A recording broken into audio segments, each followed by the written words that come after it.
தேசிய சாலை பாதுகாப்பு வாரம் 2025 முன்னிட்டு ஸ்ரீ ராமகிருஷ்ணா மருத்துவமனை நடத்திய மாபெரும் சாலை பாதுகாப்பு விழிப்புணர்வு பேரணி. ஸ்ரீ ராமகிருஷ்ணா மருத்துவமனை மற்றும் ஸ்ரீ ராமகிருஷ்ணா கல்வி நிறுவனங்களில் நாட்டு நலப்பணி திட்ட மாணவர்கள் மருத்துவமனை செவிலியர்களுடன் இணைந்து தேசிய சாலை பாதுகாப்பு வாரம் 2025 முன்னிட்டு ஜனவரி 10, 2025 அன்று சாலை பாதுகாப்பு விழிப்புணர்வு பேரணியை நடத்தியது.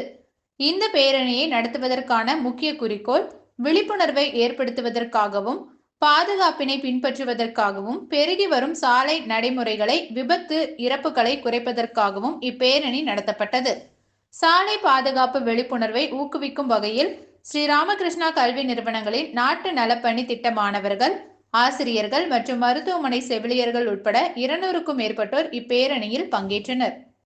சார், அதாவது இந்த ரோட் சேஃப்டிங்கிறது ஸ்ரீ ராமகிருஷ்ணா மருத்துவமனையிலிருந்து ராமகிருஷ்ணா பேராமெடிக்கல் சயின்சஸ் காலேஜஸ் எல்லாத்துலேருந்தும் வருஷம் நாங்கள் நடத்திட்டு வரோம்.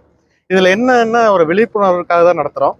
ரெண்டாவது நாங்கள் என்னென்ன பண்ணுறோம்னா, நோ ஹெல்மெட் நாட் அலவுட் அப்படிங்கிற பாலிசி நாங்கள் எல்லா institution throughout all the institutions of ராமகிருஷ்ணாவில் நாங்கள் ஃபாலோ பண்ணுறோம். அதே மாதிரி நிறைய போலீஸோடு சேர்ந்து ஆஃபீஸர்ஸோடு சேர்ந்து நிறைய ஸ்டூடெண்ட்ஸ்க்கு சொல்கிறோம், இந்த மாதிரி ரோட் சேஃப்டினா என்ன, மொபைல் ஃபோன் யூஸ் பண்ணிட்டு